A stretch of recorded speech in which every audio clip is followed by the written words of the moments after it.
Hi viewers, అందరికీ నమస్కారం. Welcome to Sravya's recipes. Hi అండి.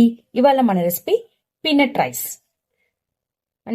అయితే ఈ రెసిపీ ఎలా చేయాలనేది చూద్దాం. మరి ఇక ప్రాసెస్ స్టార్ట్ చేద్దామండి. బాండి పెట్టుకొని 4 శనక్కాయ గుళ్ళు వేసుకోండి. అలానే స్పైసీకి తగ్గట్టు 2-3 ఎండుమిర్చి వేసుకోండి. నేను ఒక 4 ఎండుమిర్చి వేస్తున్నానండి. కొన్ని మిరియాలు, ఇలా తెల్ల నూగులు తీసుకొని కొన్ని వేసుకోండి. నూగులు, ఈ నూగులు అనేది మీరు అవాయిడ్ చేసుకోవచ్చండి. కొంతమందికి వేడి ఉంటది, నూగులు పడవు.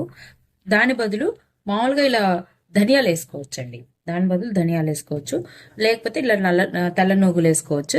వేయించుకుందామండి. మొత్తం కూడా గోల్డ్ షేడ్ వచ్చేదాకా వేయించుకొని మిక్సీ పట్టుకుందామండి. ఇదిగోండి, ఇప్పుడు ఇట్లా మిక్సీ జార్ తీసుకొని మనం వేయించుకున్న ఇంగ్రీడియంట్స్ అన్ని వేసేసుకోండి. దీంట్లో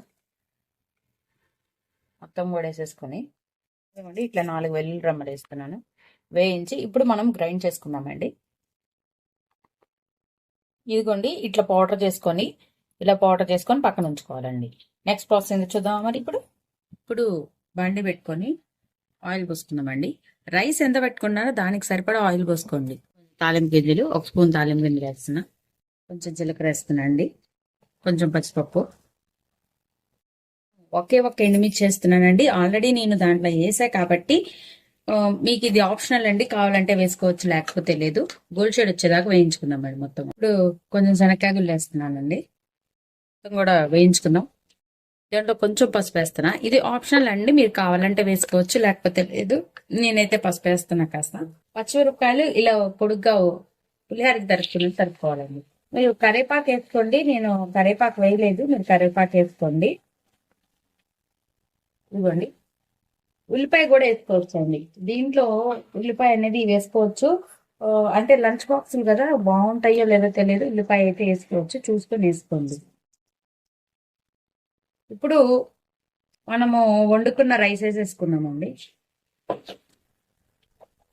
ముందుగా అన్నం వండుకొని ఉంచుకోవాలి. ఆ రైస్ వేస్తున్నాను. మనము ఇలా పౌడర్ చేసుకున్నాం కదండి, ఆ పౌడర్ కూడా వేసేసుకోండి. ఎంత పట్టిద్దో చూసుకొని దాన్ని బట్టి వేసుకోండి. పీనట్ కదా, చూసుకొని వేసుకోండి. రైస్ కి సరిపడా ఉప్పు వేసేసుకుందామండి. కొంచెం వేసుకోండి, కావాలంటే మళ్ళీ వేసుకోవచ్చు. పౌడర్ వేస్తున్నాను ఇంకొంచెం. మొత్తం కూడా కలుపుకుందామండి. కాసేపు ఇలా ఉంచుకుందాము, క్రంచీగా వస్తుంది. ఇదిగోండి, ఇప్పుడు దీంట్లో మొత్తం కలిపా కదా. ఇప్పుడు కొంచెము క్రంచీ రావటం కోసం కొంచెం సేపు ఒక ఫ్యూ సెకండ్స్ అట్లా హై ఫ్లేమ్ లో ఉంచేసుకొని ఆ క్రంచీనెస్ వచ్చిన తర్వాత తీసేసుకుందామండి. అంతే అండి, చాలా ఫాస్ట్ గా ఈజీగా అయిపోయే పీనట్ రైస్ అయిపోయింది. ఈ వీడియో కనుక మీకు నచ్చినట్టయితే ప్లీజ్ లైక్ చేసి, షేర్ చేసి, సబ్స్క్రైబ్ చేసుకోండి. Thank you for watching Sravya's recipes.